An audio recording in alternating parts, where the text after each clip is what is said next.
This episode is brought to you by Covered.io, an options trading tool that we use to generate extra income to free up time so we can pursue projects like this podcast.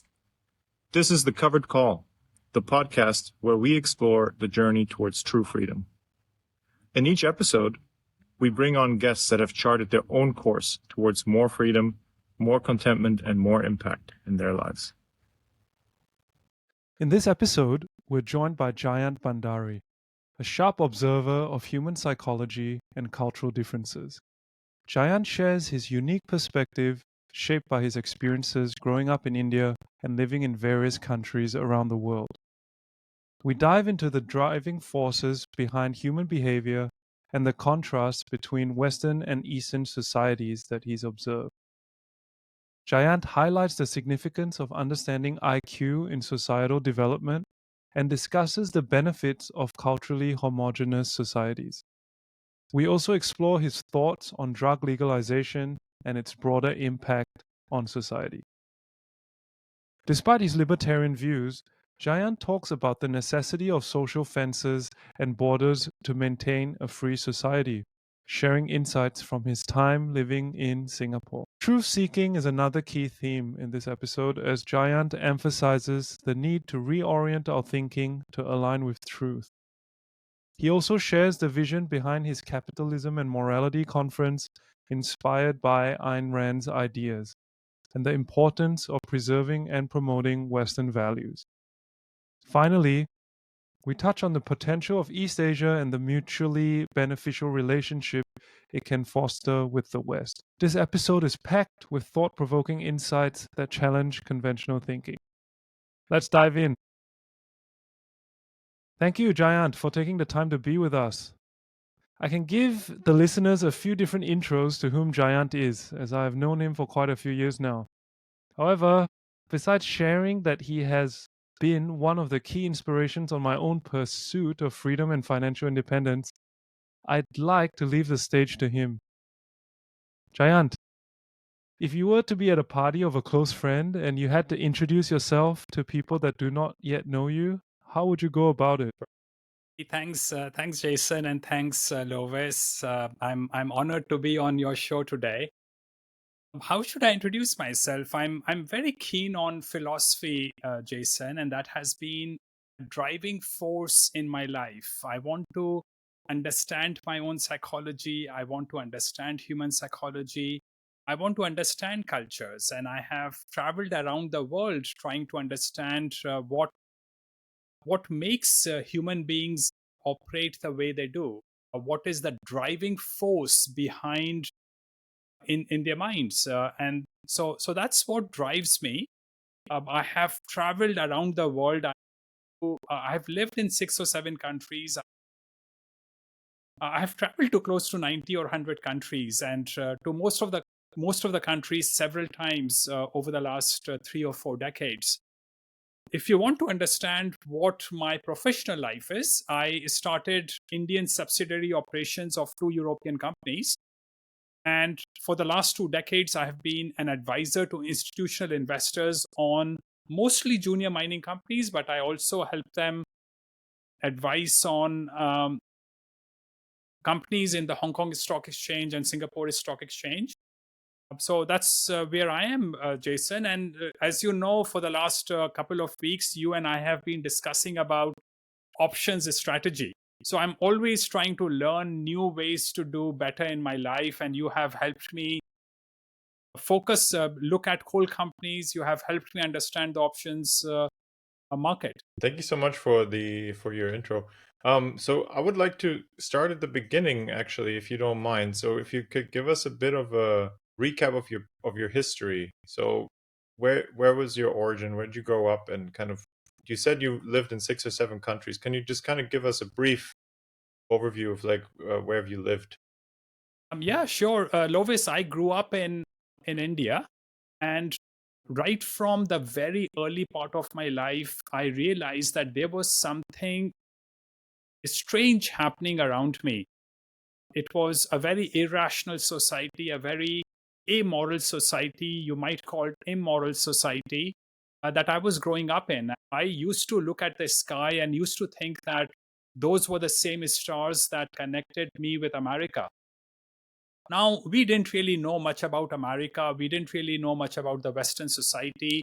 These were bits and pieces of information we got from here and there. I did not know what the television was. I did not know what the refrigerator was. So we existed in very basic technology, but the heart was attracted towards what I might call liberty, I might call a rational society, what I might call America. And I eventually ended up applying for post graduation. I did my engineering in India. I ended up applying for post graduation in the United States, and the United States declined to give me a visa. So I ended up for 2 years doing my MBA from the University of Manchester in the United Kingdom. So that's where I grew up, Lovis. In the United Kingdom, I completed my MBA, and I was almost immediately appointed as the country manager of a British company. They wanted me to return back to India to start their subsidiary operation, which I did, and which became a very successful operation. So successful that the Indian operation eventually ended up owning the British company. So that was the first part of my work life. Thereafter, I did the same thing for a Swiss German company. But Lovis, what I started to realize over those 7 or 8 years that I was working in New Delhi, that my competencies, the capabilities of my products made absolutely no difference in India. What made all the difference was the bribing capabilities. The capabilities, not only bribing, but strategizing bribing in a way that the bureaucrat kept his part of the deal. So I realized that I was the core competency I was developing was about bribing these pathetic lowlives in the government of India. And I decided I had to move out of that country before I became too old. That's when I applied for immigration to Canada. I was reasonably rich. I was very well educated. I got Canadian immigration in about 3 weeks' time. So that brought me to Canada. So I thought that maybe that responds to a part of your question there. I'm a product guy, right? So I do believe in the merit of building or developing a product that people want. But so for you to have the realization, like, look, it's actually not about on the face of it that, Swiss German products are cleaning house in India. It's really just about your ability to be an operator within that system that makes it successful. I mean, the capabilities of our products really had no influence on the psyche of Indian technocrats and bureaucrats. They wanted bribes, and that's all that they cared about. And unfortunately, that wasn't a very pleasant experience. It wasn't a fulfilling experience. At the end of the day, Lovis, we seek a fulfillment. Our spirit seeks a fulfillment. And I wanted to provide a product that was good for the receiver, that was good for the society. But somehow that never ever worked. They were not interested in that. No one was interested in the general welfare of the society. They were all self-centered and centered on maximizing resource acquisition through corruption. But then you said you managed to immigrate to Canada, and how was your experience different there? Well, so Lovis, let me start with starting with what my life was about when I moved to the United Kingdom, because that was the first time I experienced the West. And I was told that United Kingdom would be a very racist country. I would suffer trying to compete with the local people in the United Kingdom. My first impression was when I arrived at the reception of the business school, and this is the Mancunian language, the language of local people in Manchester. This young girl who was helping register me, she kept on calling me my love.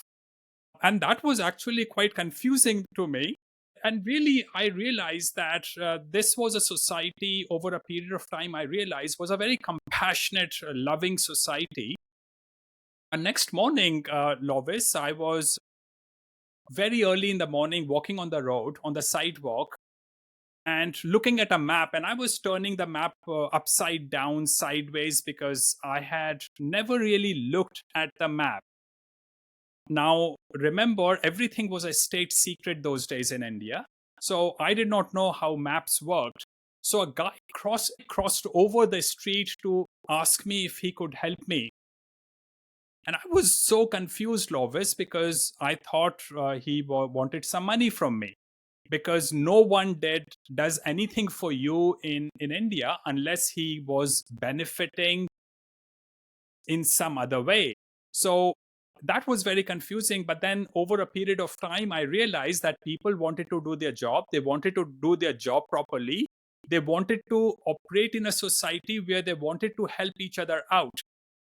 Now, this was, of course, not a perfect society, but from the point of view of my existence at that point of time, this was more than heaven. The grass was far greener than I could have imagined when I got there. So this turned out to be a fabulous experience, Lovis. Unfortunately, I had no money. So I did my laundry for the first time after 3 months. I just couldn't afford anything. I was mostly hungry and I was always on the verge of becoming homeless. The university was very kind to allow me to defer my tuition fees. So I did not have to pay my tuition fees for 2 years, which eventually I did. What I realized over those 2 years, 1.5, 2 years, was how everyone wanted to help you out in whatever way possible. Now, despite the fact that I was very poor, those 1.5 years, 2 years became the best time of my life because this was not only cathartic for me, this was a time when I was soaking in information, the character of the local culture, which has left a lasting impression on me. So, what happened in Canada was, in a way, not very different. I arrived in Canada. Now I was already accustomed to the Western society, and which means that if you open the door for me, I don't always say thank you or don't always acknowledge you because I had become habitual of a politeness of people. So Canada was a great country, a very safe, very nice country, which allowed me the opportunities to rebuild my life. Now, of course, when I got to Canada, I was incompetent for any job. I had been very well paid country managers of 2 European companies, and here I was in Canada, misfit for everything. I was applying for jobs like dishwasher technician or whatever I could get. So it was a hard ride for me for a year and a half. But despite the sufferings and the hardship that I went through, again, every morning, Lovis, I wake up in the morning and I say, I'm so grateful for the fact that I managed to leave India. Wow, that sounds like as contrasting as it can get. And how old were you at that time again, Jayant, when you first left? So when I first left for the United Kingdom, I was 25 years old, Jason. Mhm. And I remember by this time, I really did not know what the plastic card that the bank sent me was about. I did not know what McDonald's was when in my MBA class, people discussed about Pepsi and Coke. I did not know what they were talking about. And a friend of mine, an Indian friend of mine, who I went to ask what these things were, he said that, hey, Jayant, keep your mouth shut or you will look stupid.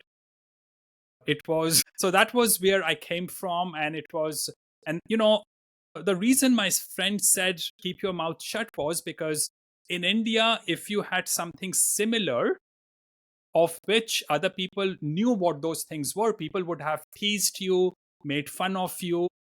We did not know those days that the British society wasn't there to tease us or make fun of us. If we asked those questions, they were there to help us understand what those things were about. But it was a learning experience for all of us while we were there. I see. And I would say you said earlier that you've traveled to many different countries, not just North America, Canada, and India, right? So in your other travels, what did you notice as you traveled around the world? Did you feel like the world can be split into two different camps, or is it more like 50 different ones? How do you let's say, what are some heuristics you use to value a place? Like, what are its strengths, weaknesses? How do you put, what boxes do you have to put these places into, if that makes sense? So, Jason, I really enjoyed traveling the world. I have traveled with insurgents in Laos. I have been to areas that I was not supposed to go in Myanmar. I have traveled by myself in Democratic Republic of Congo. I have been arrested in Harare. So I've traveled in many different parts of the world. Things I no longer do because I've lost that interest in taking the risks that I used to do when I was younger.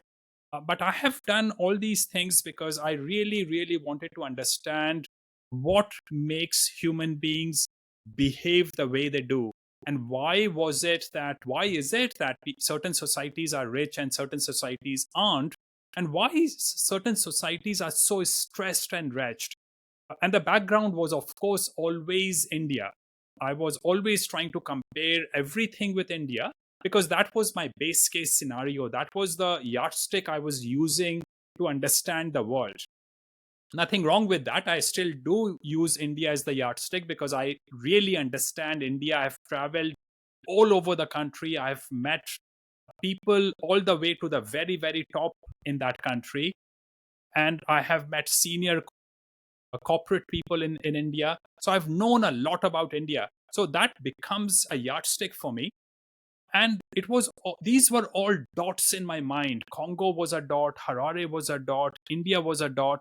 I didn't really know what were the driving forces behind the world. That was until I read a book called The Bell Curve by Charles Murray. Now, those people who don't know about the bell curve, it's a book that is not seen as a very politically correct book. And what Charles Murray does is that he tries to help you understand the concept of IQ in relationship to the American society. Going through that book, I realized that all my dots of my experiences of traveling the world were getting connected. I was realizing that there were basically two worlds, two sections of the world. One was one was the West, and one was the rest. The Western society, I call people of European ethnicities of West Europe and North America, Australia, and New Zealand. And even today, Jason, Lovis, I struggle to differentiate between how different Australia or Canada is in my eyes. Because for me, they still are nice people. I feel safe among them.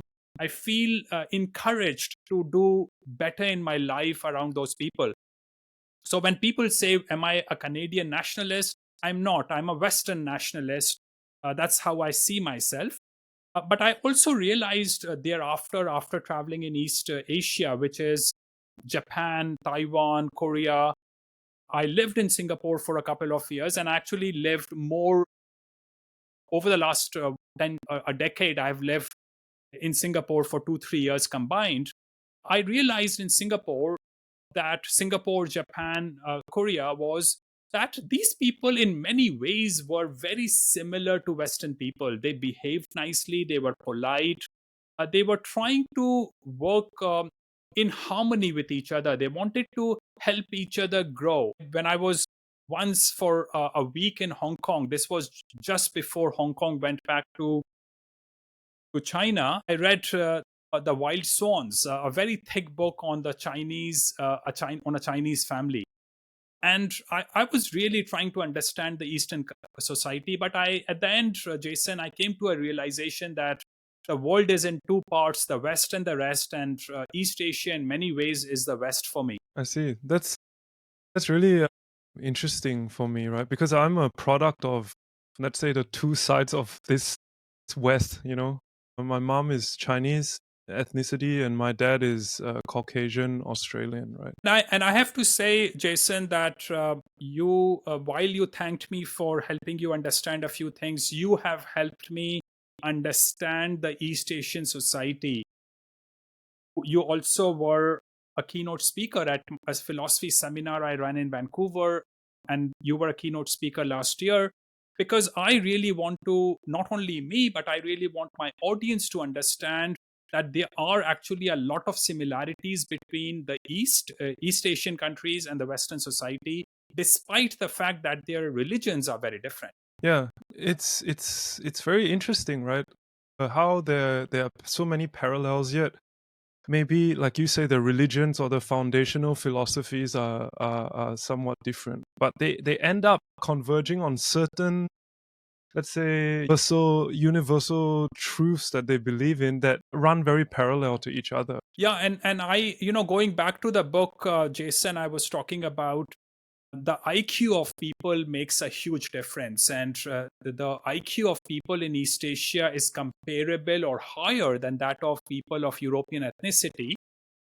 And that is, and as a result, East Asians, once they got to know about what was happening in the West, once they knew that there was a better culture, they were able to copy it from the West very quickly. Mm-hmm. In many ways, East Asia is now better than the Western society, because Western society has decided to dilute itself over a period of time, something East Asia hasn't done. And why do you think that is? In your why isn't Well, East Asia? so I give a lot of value to staying homogeneous. As time has gone by, I have realized that homogeneity makes it a more peaceful society. There's no victim class. The moment you are heterogeneous, any community that is failing starts to see itself as the victim class and wants to benefit from the rest of the society by using that card. Mhm. But also, there will be racial tensions if you're not homogeneous.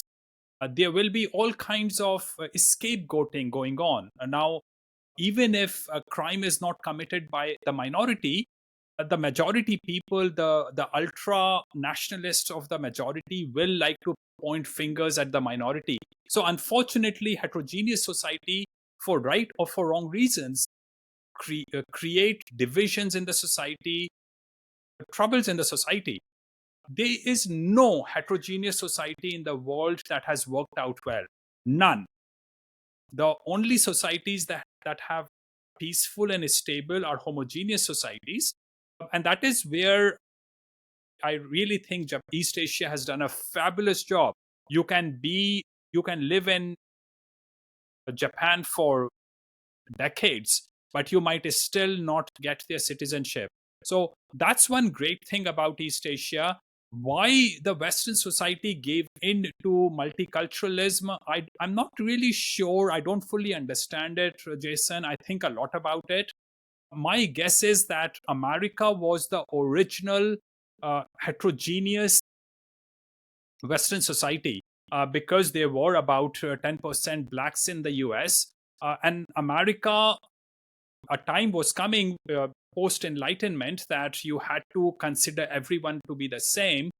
And I think that's where they had to keep bringing in non-Europeans to America, because they could not just say that we would bring only Europeans to America. So since 1970s, they have been bringing all kinds of people to the Western society, driven by the ideological guidance of America, which was cornered in a way that it could no longer restrict itself from bringing in people only who were of European ethnicity. Well, that's really interesting, right? Because it's tying into something. So my wife is German, and she's lived in Singapore as well for a few years, right? You both of you know her, and it was a crazy experience for her as well to be in Singapore, right? And we often now have long discussions about what it means to be multicultural, because in Germany here, there are also, I think in most of the Western countries, multiculturalism is seen as a good thing, ideal to reach towards, right? But then when just like how you use India as your yardstick, I guess I use Singapore as mine, right? And Singapore, as you know, has probably one of the only countries in East Asia, maybe also Malaysia, I would put in that camp, that we are actually multi-ethnic, right? So we have, I think, 25% or so indigenous Malay population, roughly, I think 60 to 70% Chinese ethnicity, right? And then South Indian populations, roughly about 10, I think. And then you've got some Europeans and other cultures here and there. So to me, right, the difference in Singapore is that we might have different ethnicities, but when it comes down to culture, there's a certain binding culture of what it means to be Singaporean, right? Like it means we all learn English even though it's not our mother tongue. For example, imagine trying to institute that in Germany to say, hey, all Germans now can't learn German as a first language. We have to learn English or Chinese. That would never happen, or at least I don't think it will happen. A second thing is like, I guess you're familiar with ideals such as meritocracy, freedom of religion, private property rights, right? These are things that it doesn't matter in Singapore whether you are Indian, Malay, Chinese, European. We all share those ideals. And then as a secondary thing, yeah, maybe you don't eat pork because you're Muslim, or maybe my family celebrates Chinese New Year, your family celebrates Deepavali, and we can go to each other's house and be friends, but there's an overarching sort of culture. So I think it's the definition, right? Like, are we multicultural or are we multi-ethnic? Because I don't think it means the same thing, right? And maybe that's something that the West has missed so far. Well, Jason, one big thing is the word meritocracy that you used is dominating in East Asia, particularly in Singapore, is meritocracy. You do well or not do well because of your own capabilities. It's surprise, and the reason is that the country has been run by some very good people. Lee Kuan Yew, who was the Prime Minister of Canada of Singapore for two to 3 decades, in my view, was the best statesman of the last century. He created an institutional structure where merit was the only yardstick they used for you to rise up in life, which also meant that those people could not use the victim card in that country. Well, that's it. Yeah, absolutely, Jason. So people in Singapore are not allowed to use their victim card. If you don't work or if you don't succeed in life, it's your problem. And if you have to stay hungry as a result of it, so it be. So that's the great thing about Singapore. But at the same time, Jason, my guess is that even if Singapore had not decided to have a same language, even if it had decided to use Mandarin as the national language, things would not have been all that different in Singapore, except that there would have been fewer expatriates in Singapore. I'm talking about European expatriates. The big difference, again, I would come back to, is ethnicity. The issue is that Singapore is about 75 to 80% Chinese, and they are the people who make Singapore such a successful country. And you also you can also look at Malaysia or Indonesia or Thailand, Vietnam. In my view, and I invest in country, I help my clients invest in countries around the world. What I've seen in these countries, Malaysia, Thailand, Vietnam, etc., is that they are successful to the extent that they have a Chinese population is spearheading economic and philosophical thought in those countries. So strangely, it comes back to people of European ethnicity and East Asians who have spearhead the economic and philosophical progress of the world. They are the people who are inventors, they are the people who are institutional builders, and they are the guiding force of human future direction. Wow, interesting. Lovis, what do you think about all that? Do you see?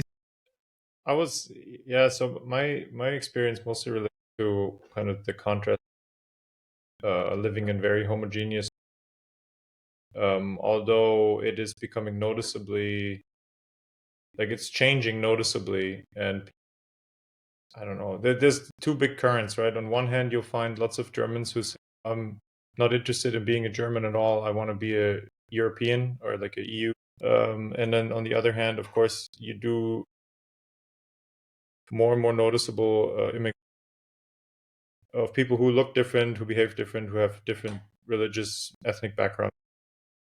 And then, and of course, people who are not happy about it, right? Because they're like, well, where's all the German? I have that on one hand. I don't know, more than a decade studying in the US and also built a business there now. So I go back and forth. And I find that a lot of this actually works better in the US because it's people are more accustomed to seeing, people who look differently. And I really like it, right? I think it's a nice thing to not be only surrounded by people that look exactly. But then, of course, when you look at a lot of the different ethnic groups, they keep together very closely.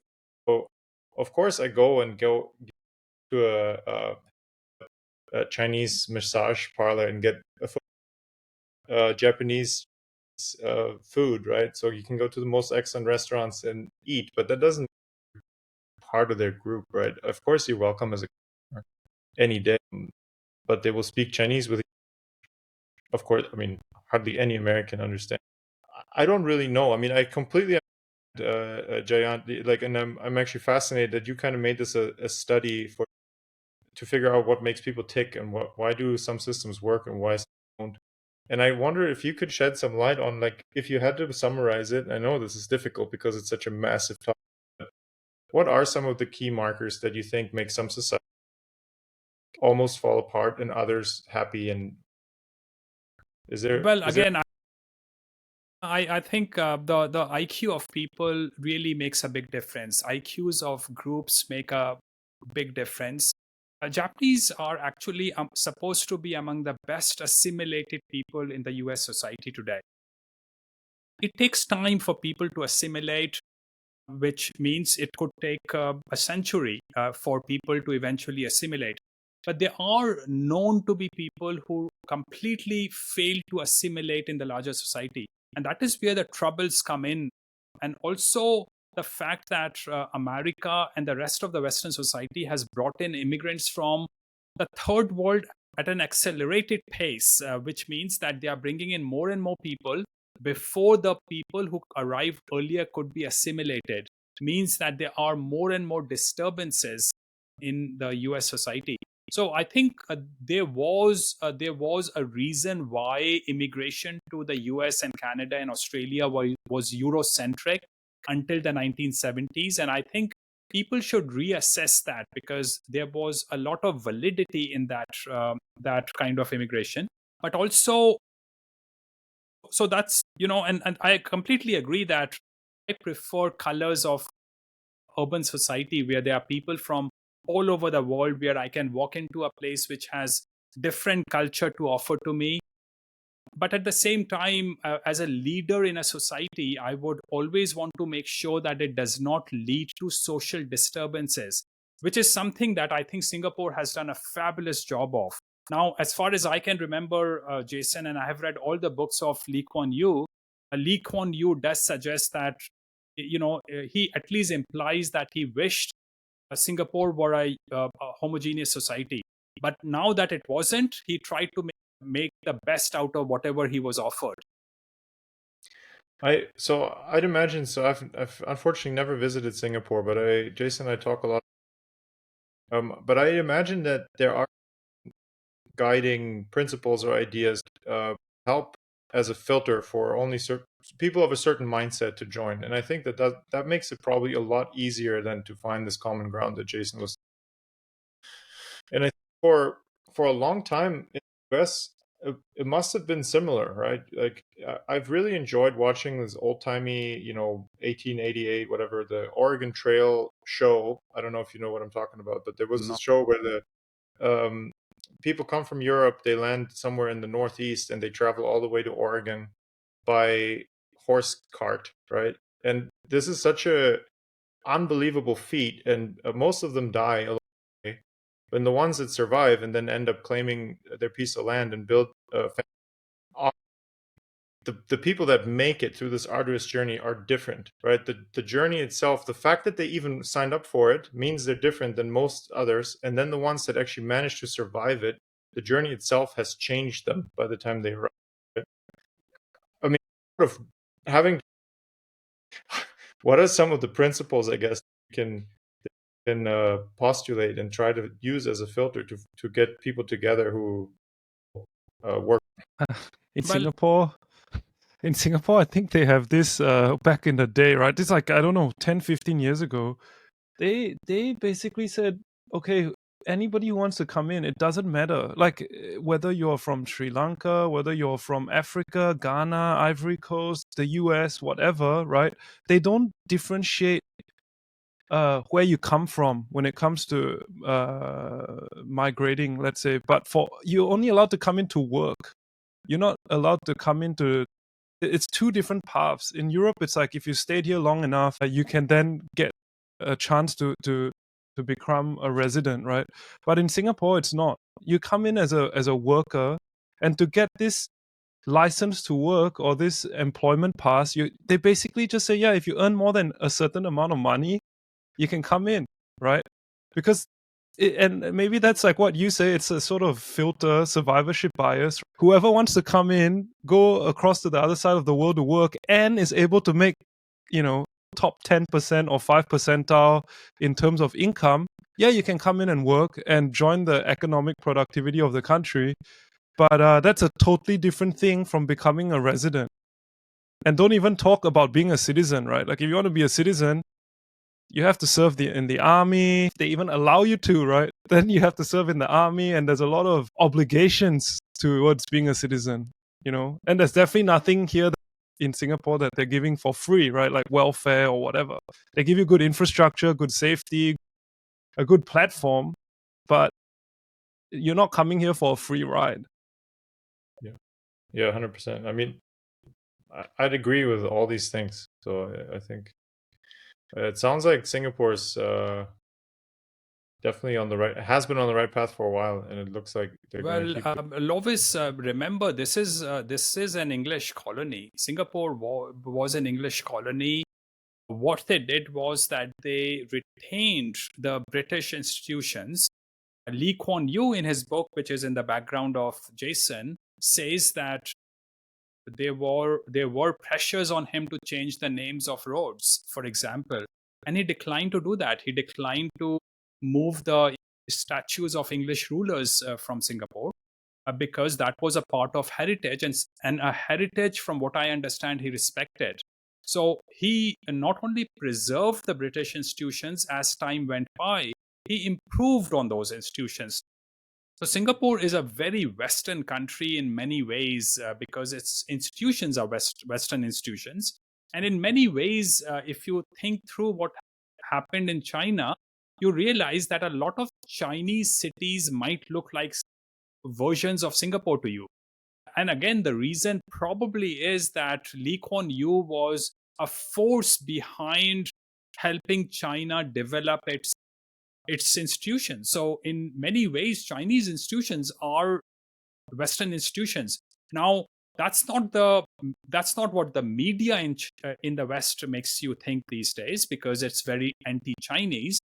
But my experiences show that China is very much more Westernized in its thinking and its institutions than an average guy in the West who hasn't been to China thinks. So again, Singapore has done well because it has retained Western values, Western institutions, and actually improved on those.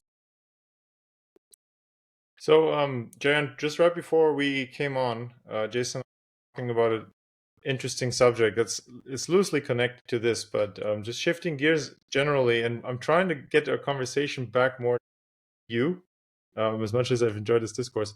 But so really quickly, what are your thoughts on drugs? The whole drive in the West to make them more accessible? So if you had asked me the same question 15 years back, I would have said drugs should be legalized. Everyone should be, this is a use of drugs is a victimless crime. People should be allowed to do what they want to. Now that I live in the West Coast and I see people in San Francisco and Vancouver, I realize that drugs have had a horrible effect on the young population. Also, it has become much easier for people to sell drugs to children. And once you get caught into the cycle, you really get completely destroyed. And it is in the recent 2 decades that I have traveled in East Asia, and I realize one thing, that East Asians simply don't like drugs. They will destroy you if you're found with drugs in East Asian countries. The result have been very good for East Asia. They have been able to control drugs, which means that if you have rules against drugs, you make sure that you apply those properly.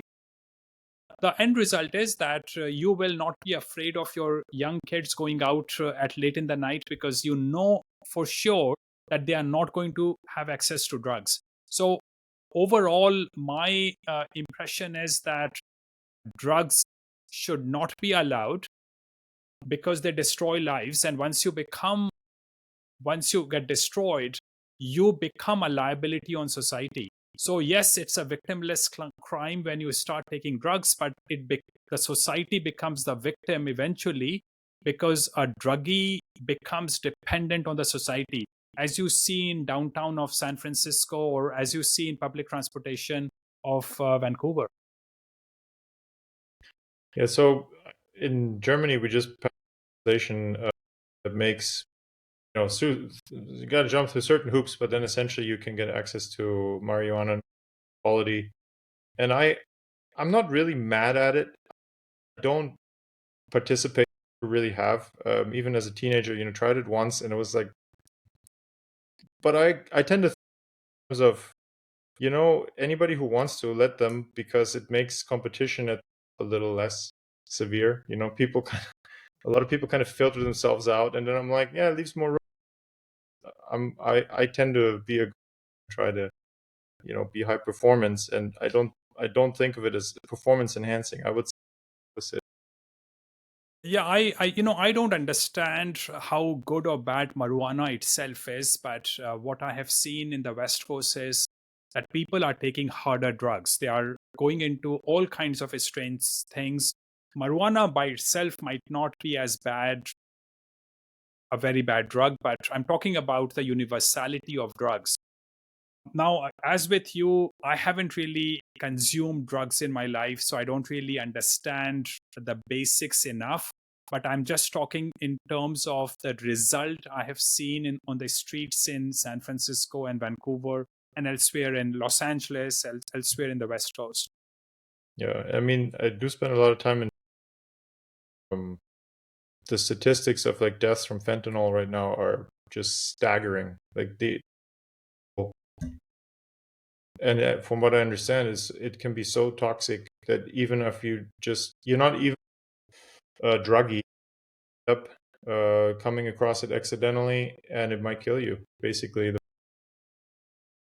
I mean, as a problem in society, you have to address that, right? Because essentially, there's like somebody poisoned the water. Essentially, you have. It's very. Yeah, and opium did destroy China for almost a century. So there's a reason why East Asians are very much against drugs.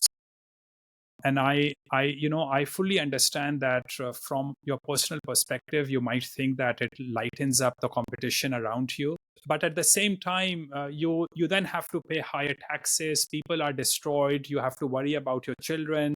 You don't know when someone might attack you or crash in, and stab you, because people lose control over their impulses after a while. And this is what I have seen again happening even in Calgary. Calgary kind of places are now full of drug addicts. Yeah, Giant. I mean, when I went to the conference in Vancouver, I was pretty shocked at what I saw, right? Because I was in Vancouver maybe, what was it, like maybe 12, 13 years ago now, right? And then this time coming for your conference was the next time I got there. And when I was taking the bus into the downtown area, like it was just kilometers long, right, of homeless people, and it's really destroying. And you look at them and you have compassion for them, but at the same time you feel this, or for me anyway, I was really conflicted because I felt this really heavy weight of resignation when I looked into somebody's eyes, a junkie's eyes. I don't know, like, what can you actually do for them? How do you bring them back? Could you even bring them back, right? Because it seems like the damage is so permanent. And I'm not an expert on the topic at all, so I'm talking about this totally as a first time observer, right? But it impacted me very, very heavily because I was at a loss to think about how to actually solve the issue or to help these people, right? And prevention is better than cure, as they always say. And this time it really hit me hard. Yeah, and this is a vicious cycle because you now have a whole bunch of unproductive people who don't contribute to the society but are dependent on the society. So as time has passed by, the Western society is less and less capable of dealing with and helping these people because they just simply don't have the funds to help everyone. So unfortunately, this is a vicious cycle. You destroy the society while you now are in a position to raise, you're forced to raise taxes to help these people out, but you can't raise taxes anymore. So it's a vicious cycle. And that's why, I don't have a clear view on it because I don't like someone telling me what I can consume or not consume. So my heart, my philosophical heart tells me I want no regulations on drugs. But seeing the situation in the West Coast and seeing the situation in East Asia, I'm tempted to side with the East Asian policy, which is to have a blanket ban on drugs. So, Jayan, this was a segue. So, how would you define freedom in your own life? And has that definition changed? I'm certainly a libertarian at heart, Lovis. I think I have been a libertarian all my life. That's why when I was growing up, my heart was telling me that what was happening around me in India were non-stop stupidities. So and I realized that everything was tyrannical. Ecology, my society was very tyrannical in every shape and form.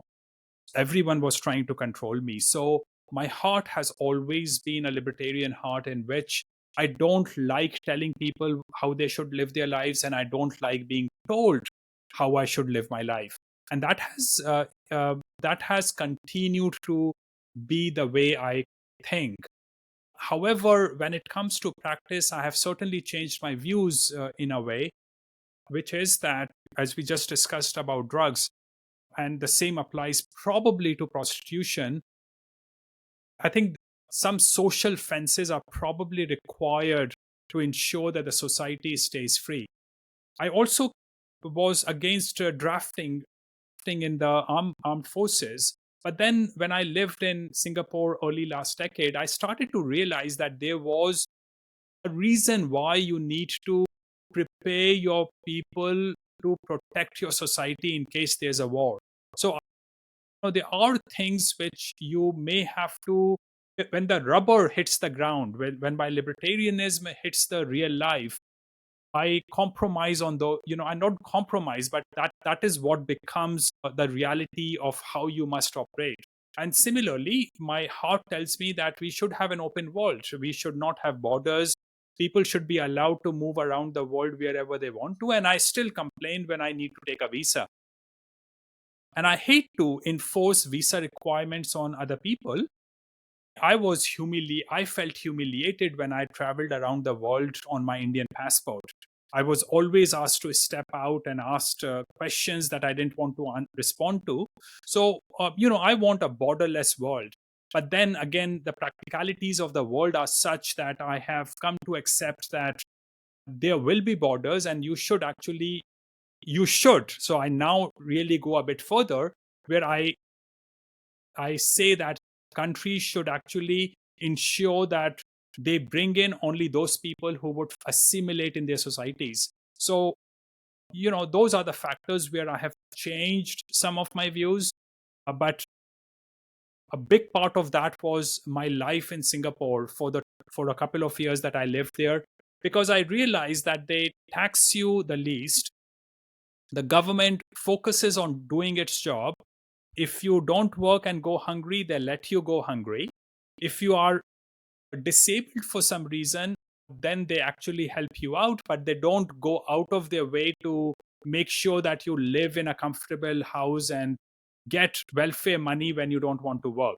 So I realized that some of the fences have to be erected for your society to stay sane. And it is the same thing that you do in your family as well. I mean, if you have a kid, you're not going to let that kid run around in the ground. Fences provide you not obstructions, but actually reason to a way to be free, because without free fences you can't have freedom. So nuance, I might have my thinking might have got more nuanced with time, but the heart has stayed unadulterated libertarian. Jayant, thanks, man. That was a really elegant way of breaking that down, because it's often so hard to go from the theoretical to the practical, right? Having lived in a few different countries like you have and I have and Lovis has, maybe it's at least gives us more data to see how that philosophy becomes real, right? And just to say, add one thing, this is from my traveling in the third world countries. It is commonly believed that the third world countries are tyrannies because of their governments. That's hardly at all true. That's hardly ever true. Those countries are tyrannies because of the people. I was never worried about the bureaucrat or police in India. You just give them their bribes, 50 cents here, 10 cents there, and that gets your work done. In fact, you can bribe them to buy even more freedom to exploit and abuse other people. So, tyrannies do not exist in those countries because of the governments. Tyrannies mostly exist in those people because there's no institutional framework. An institutional framework invariably creates fences around everyone. Those fences are actually provide freedom for you, and that's the freedom I feel in the Western society and in East Asia, and I don't in the tyrannical third world, despite the fact that the governments are completely impotent in those countries. Well, that's an interesting perspective, right? Like, yeah, you get the government you deserve in a way, right? Is what you often hear. Jayant, so we spoke a little bit about the Capitalism and Morality Conference that you have been organizing now for many years, right? Maybe could you share a little bit about that, because it was really fun for me to take part in it. I thank you once again for inviting me back then and giving me a spot on that stage. It meant a lot to me. Yeah, why did you come up with this conference? What is it about? And yeah, what does it mean to you? And why the name? I like the name. Maybe you can talk a little bit about that. Well, the name is very easy to understand. I have been a big fan of Ayn Rand, and these are the words that she uses in her books. Capitalism is something she uses quite often. Morality is something she uses quite often. And her books have helped me understand my thoughts better, because my thoughts were mostly emotional until I read her books. So I was a libertarian, but it was her books that gave me a vocabulary to my emotions, that made me understand what I was feeling inside. It gave me imagery in bright colors about what was happening in my heart and mind. Now, Jason, I told you about a positive shock that my arrival into the United Kingdom was, how pleasant, compassionate, helpful the people in the United Kingdom were. And I have been a product of that. People have been consistently helpful towards me. I might say that when I went to the director of my business school and I told him that I actually did not have money to pay for my tuition, he was legally required to send me back to India. And he said, don't worry, stay on and you can pay to a year later. So the bureaucrats were helpful. They took personal risks to help me out. I realized that there's one thing that differentiates human beings from animals, which is our awareness, which is our consciousness, which is our human values, which is about integrity, which is about honesty, which is about being fair and being honorable. And these are the things I experienced for the first time living in the Western society in the United Kingdom in Manchester. And I realized that a lot of Western young people think that these things exist in nature just because they grew up in those societies. They probably think that these values, these Western values, exist in nature. And I wanted to make them aware that, hey, these things don't exist in nature. You have to constantly work on maintaining and building these values. That was Capitalism and Morality. My seminar is my way to contribute to the Western society. Yes. Interesting. Wow. Yeah. Yeah, I agree with you 100% that it's not something that occurs naturally. And I think it's a great fallacy that people in the West just believe that it's just like something that just flourishes out of nowhere, right? But Yeah, never have I seen that. civilization does not exist in nature. You have to work towards it, and it takes several millennia to build a civilization. It's a very hard process, and you have to understand the ingredients that make a civilization work. And that is what, again, Capitalism and Morality is about, which is a free speech forum where I bring in people from all over, all thoughts, to come and talk about and discuss their ideas. So is another one happening next year? Yeah, 23rd of August 2025. So just over a 12 months from now. Okay.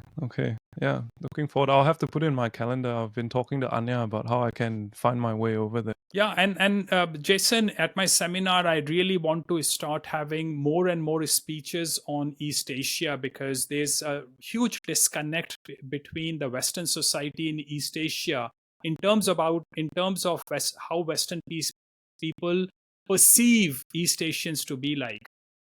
Western people, because of their media and because of their politicians, can have a very negative image of some of these countries. For example, when I lived in Singapore, and when I told people that I lived in Singapore, Western people would always say, hey, so you can't even consume chewing gum in Singapore.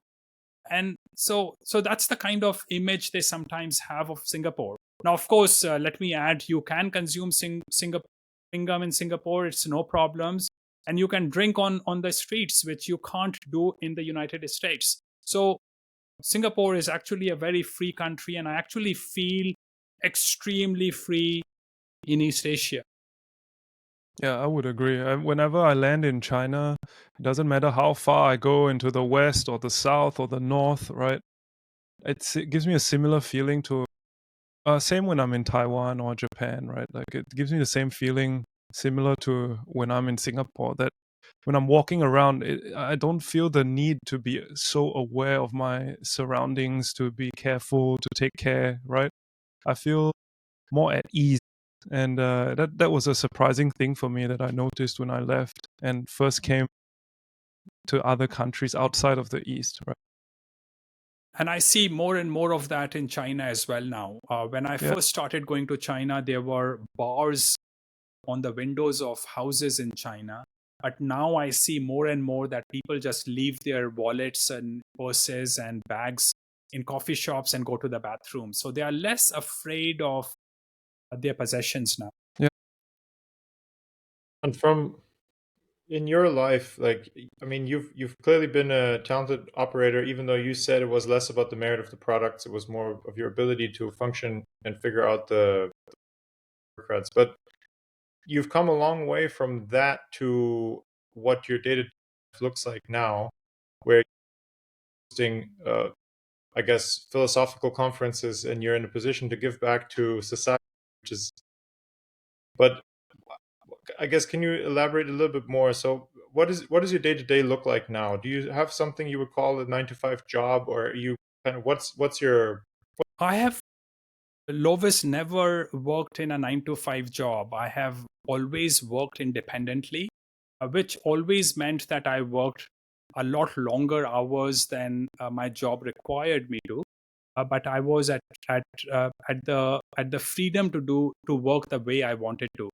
When I was working in New Delhi, I was the country manager. I was on my own. No one was there to supervise what I was going to do. I relish that liberty, despite the fact that I overwork, despite unconstrained supervision over me. And I continue to do that. I help institutional investors invest in junior mining companies and in certain stock exchanges. And I take consulting work depending on how much time I have. So I'm still completely free to work for whosoever I want to. And I have built a wealth that gives me the freedom that I don't have to be chasing clients. I never chase clients. I speak my mind unafraid because I don't worry about losing clients really. So I have certainly worked hard to build a certain wealth, and I think everyone should do the same. Yeah, what role does nowadays with modern media? Because I looked at your website and you're quite active. I mean, you're on with your time to speak to us, but you're so how has building, I guess, a following impact? Well, I don't know how much of my following is followers. How many of my followers actually like me? I have a lot of following of Indians, and a lot of them hate me from the bottom of their hearts. I still, Lovis, almost every day get an email from an Indian saying that he used to hate me, but eventually he has come around to loving me because he saw about the problems that I have been talking about to do with the third world for many years. And eventually everyone, every sane and intelligent person comes around to accepting that there is some objectivity to what I have been saying. So that is very fulfilling when I see those kind of emails, when someone who hated me comes around to liking me. But they having followers also help you get feedback. I can't get away with making outrageous claims about India. Now, nothing is outrageous about India. Everything happens in India. The most degraded and pervert thing happens in that country. So nothing is outrageous for India. But at the same time, I can't get away with claiming things which are too negative when they might not be factual. So those followers keep me on track. What is so I mean you've voiced several, but if you can pinpoint it, what is a belief or a principle that you hold that many would find conventional, but you can say now, in hindsight, has been The search for truth. Search for truth has been really the key. Oh, this is very difficult. These things are very difficult. Was it Christianity that was the main building block of the Western society, or what was that the honor culture, or was that the concept of integrity and honesty that these people had, or the concept of fairness or compassion that these people had? So it's hard to know which value or which combination of values help people or societies. But for me, the biggest thing has been that I somehow got around to searching what the truth is. And Lovis, when I was 25, I was in the United Kingdom. I was working in an office, and I was working in an office preparing their newsletter. And I used to work on all the projects that those people were working on. And I used to exaggerate their work because that's what we did in India. And this guy came to me and said, "Hey, Jayant, why are you exaggerating? Remove this project from my name. I'm no longer working on it." And I was very shocked by that statement because I realized that he was doing what was truthful rather than what was beneficial to the organization and himself, actually. So I removed it, but then the experiences in the United Kingdom reoriented my thinking from saying what was beneficial to me to doing things which were truthful. And this was a huge change, Lovis. And, I tell you, until that age, I did not even understand fully what the word truth meant. I thought you always said something which got you benefits. It was the United Kingdom which helped me understand the meaning of truth. But then I also realized that if I wanted to speak the truth, the whole mental composition that I had to be restructured, because at the foundations were so, even if I believed in something right, even those were laid on the foundations of lies. So I had to reorganize my brain, my mind, my way of thinking, my worldviews, how I operated over decades. It was not an easy job, but I really think that the concept of truth was the guiding principle which hopefully restructured my foundations and restructured the setup that I had over the foundation. So I had to redo a lot of things in my life over the next 2-3 decades. I might add, Lovis, that sometimes it was so disorienting that I had to get literally drunk to help me get away from the the conflict that I was facing, because I was existing with cognitive dissonance. All people, particularly intelligent people from the third world, live with cognitive dissonance because they can no longer hold two opposing ideas in the same mind. Undoing this millions of beliefs and views and bringing them together and weaving them through the concept of truth was a several decades long process, but I really think everyone should go through it. Wow, you're actually talking about almost re-sewing the fabric of your being, right? Of the how you view the world and your place in it. You had to sort of Absolutely everything. And even if I believed in something which I believed in even today, those days the same things were founded on lies, which meant that even if I believed in the right things, was I the problem is that there's no moral structure in the society that I grew up in. There continues to be no moral structure. In fact, India is now has less of a moral structure than it had when I was growing up, despite the fact that I went to a Catholic school, which was a which was already a positive thing in my life. But yeah, I had to redo absolutely everything in my mind over the next few decades. Wow, amazing. Thanks for sharing that. That was good. And now when you have rebuilt it, I'm just curious, right? Are you standing on surer ground now, or do you feel like, hey, what if something happens now and I might have to change my understanding of what truth is again? Like, how do you deal with that? Well, you can see that, Jason. I speak my mind in public. When I speak on the podium, I speak things which might not be palatable to most of my audience. In fact, Yeah, I've witnessed that. I say things which even to my followers is unpalatable.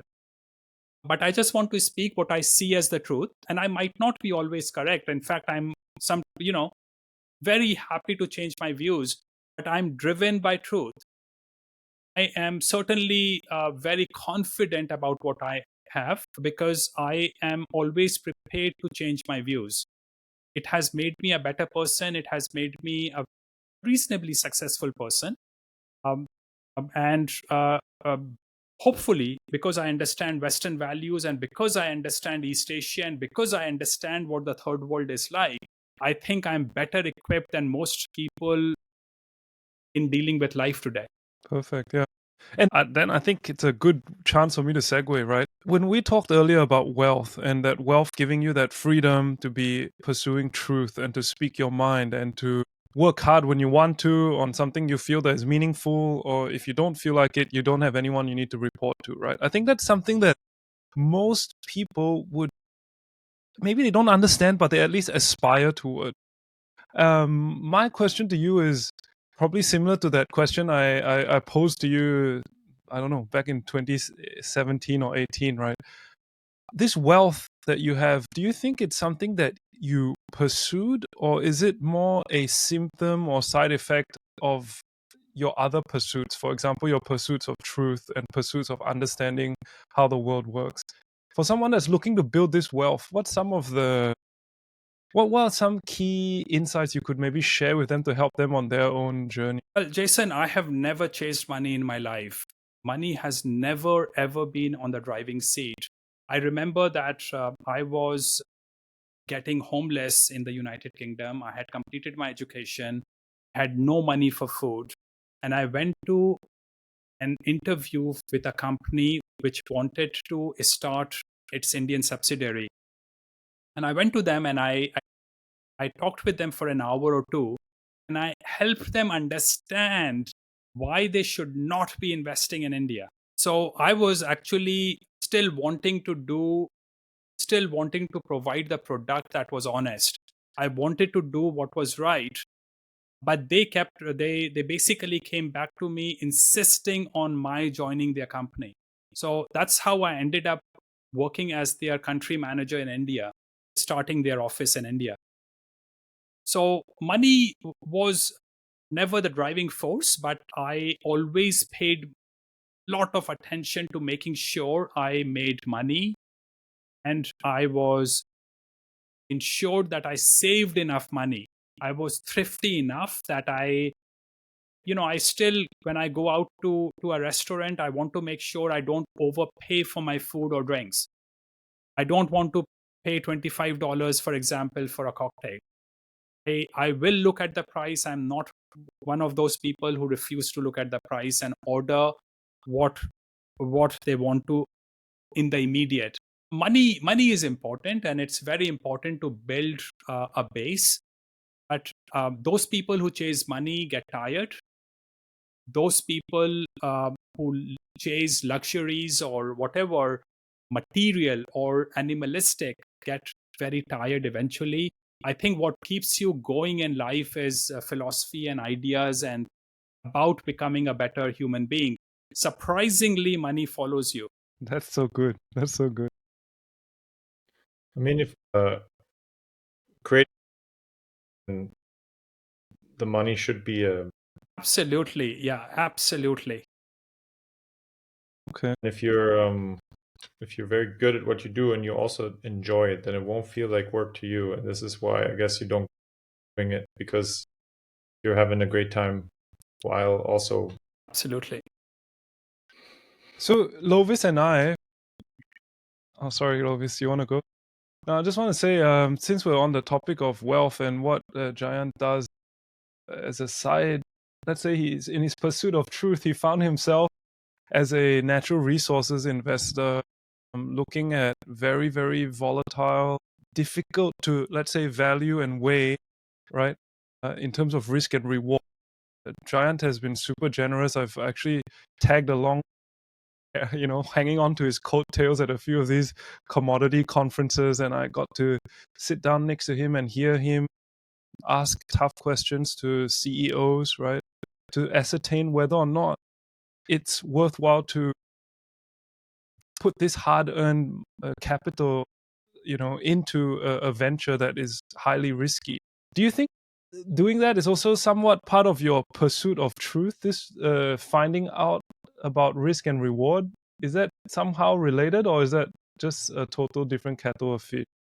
Well, no, it is a completely different kettle of fish, Jason. At one point of time, I was a fairly wealthy guy when I moved to Canada. Had been earning European salary, living in New Delhi.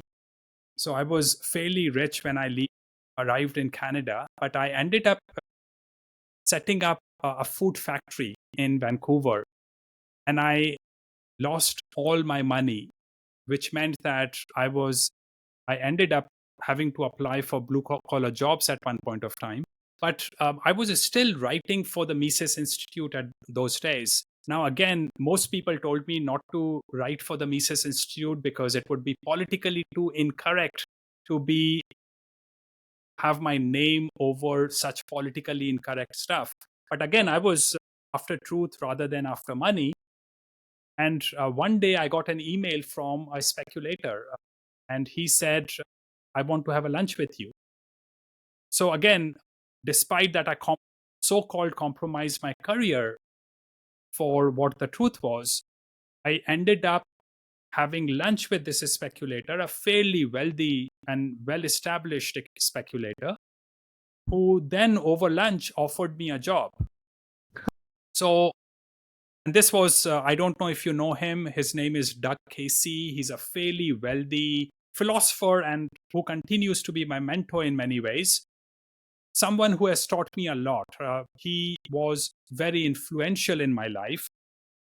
So that's how I got started in the junior mining space.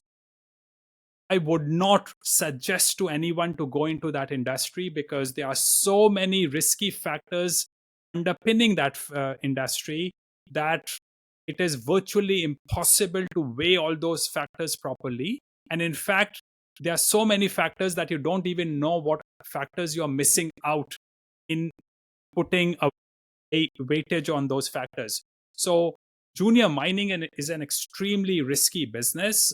You have to really establish competencies. But now that I have established competencies enough that I am better than most of the other people, do reasonably well. But when I invest, I'm always aware of the fact, Jason, that some of my money is indeed going into value creation, but a lot of the money is actually a simple transfer of money from the wallets of some people to my wallets because they are taking wrong decisions. They are taking bad decisions, which means that in the stock market, the money gets transferred from their pockets to my pocket. So unfortunately, it's not my business. I'm not in the game of fooling anyone. I tell them what they shouldn't be doing, but if they still do it, I'm happy to collect that money. Nice, understand. Interesting again, right? You were in your pursuit of truth, and somehow the way the world works, you get this opportunity that comes out from this, let's say, unpopular, less traveled road that you were walking on. Yeah, and opportunities have continuously come to me as a result of it. I surprisingly, despite the fact that my boilerplate says don't invest in India, I get requests from multi-billion-dollar American companies asking me to help them navigate the Indian system. So, and they pay me what I ask them to pay me for my time. So surprisingly, it requires a reorientation. As I said, speaking the truth is very disorienting because you have to find a new equilibrium in many ways. Your millions of beliefs and worldviews need to be readjusted to deal with your search for truth. But then if you just come to a new equilibrium and you still do reasonably well. I'm not saying I do extremely well financially, but I don't care to, Jason. I'm well off. I live a comfortable life and I don't have worries about money. That's great. That's really like what I said, what I think most of us all aspire toward. Jayant, would you say that, because I have a question here about your biggest money mistake that you've made approach. Would you say setting up the food company? Well, yeah, maybe the food company was certainly one of the mistakes I made because I did not think through the business model properly. Had a partner and I trusted the partner too much. It was probably there were things I did not think through properly. But there have been many mistakes in investments as well when greed and lust takes over. And greed and lust is something that drives people crazy. And I really understand the value of 10 commandments there. Why? Those venal sins, not just mortal sins, but those venal sins are disorienting to your thinking process. When you really, really want to make a 10 bagger or something that can go up 100 times, you don't want to hear bad stories about that stock. Even today, I face the same thing. I tell people that, hey, this company is going to lose you money, but because their mind is set on making 100 times what they are investing in, they hate me for saying what I do.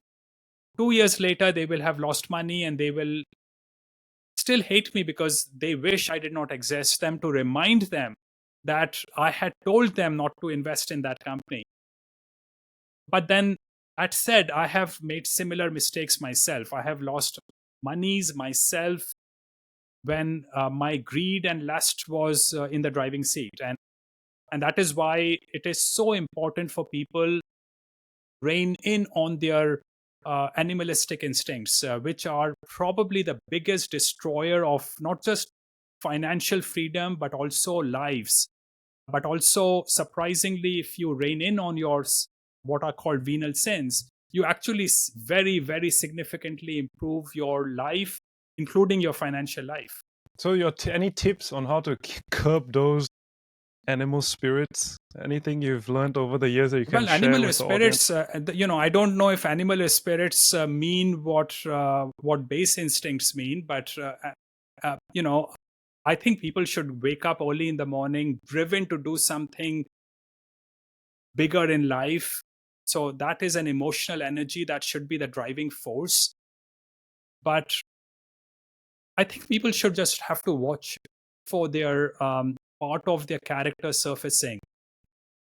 So many people get hurt when, for example, Jason, when this happens a bit less these days, but when you went to the conferences, let's say 10 or 15 years back, there would be uh, girls dressed in skimpy clothes at the booths of many companies. And the whole idea was that you would go and talk with those girls and feel that you were finally talking with those very sexy looking girls. I always thought that was degrading to women, but that's their choice, and that's a choice of the general society. But I never fell for it. I never wasted my time. I also remember, Jason, that when I went to site visits, traveling with a whole bunch of people, visiting mine sites, there were many people who were interested in exploring local girls. They would pay money to do whatever they did. I always found it very strange. I always thought that if you were going to spend $10,000, fly over to Johannesburg, uh, at least do it more economically. Just stay over in Vancouver and do it at company's expense. I mean, you would still spend $500 or whatever doing what you want to do. But why spend $10,000 and do exactly the same things and then miss site visits? These are simple things to rein in on. You can do simple economic calculation and do, even if you do sinful things, which I'm not judging anyone, but even if you do certain things, then do it where you are rather than fly to the other part of the world, for example. Makes sense when you say it like that, right? Sounds like this most obvious thing ever. Would you mind maybe sharing with us? I guess we're coming towards nearly the end. We've used up a lot of your time, so thanks for being so generous. But just before we let you go, do you want to, if you like, would you like to share with the audience what are some of the ideas you're working on recently in the last year or two? Anything that has changed in your investing? Is there some new areas that you're focusing on? Well, certainly for at least the last, Jason, I have invested a lot in arbitrage opportunities in the last 2 decades. So despite that I'm in the junior mining space, I realized that arbitrages give me a more predictable future, because that they reduce the risks, they make the weighing of risks, using your terms, weighing the risks more predictable, because I could see within a foreseeable future what was going to come out. So I have done a lot of investments in arbitrage, and I have done extremely well using that policy. It does not always work out. I lose my money maybe 3 or 4 times out of 10 times. But as long as I consistently make enough money that I can roll my money into more advantageous investments, I overall do reasonably well. So arbitrage has something that I have done quite a bit. Okay. And when you say arbitrage, it's And more recently, Jason, I have got hooked to using options, and that was thanks to my friend Naresh, who sort of pushed me into thinking about it, and then to you, that you pushed me over the last 2 weeks to get into it, and I have already started benefiting from it. And that's a useful strategy, again, to protect my downside. Again, a very important lesson I have learned investing is um, protect your capital. Instead of making a jump to make 10 times your money, make sure you make a small monies and make sure you don't lose money. And as long as you stick to those two things, you will eventually make money. Yeah, you gotta keep money available to make more bets in the. If you run out, then You have That's absolutely true. Yeah. All right. Well, I think, yeah, before we let you go, Jayant, is there anything you want to share with the rest of our audience? Did we miss out on anything? Yeah, anything you'd like to? Well, Jason, I'm enamored with East Asia. I spend a lot of time in East Asia these days. I think I really advise people that they should take some time off and visit China and Japan to connect what they hear from the media and what the reality on the ground is. I really think East Asian countries have adopted and improved on the Western values extremely well.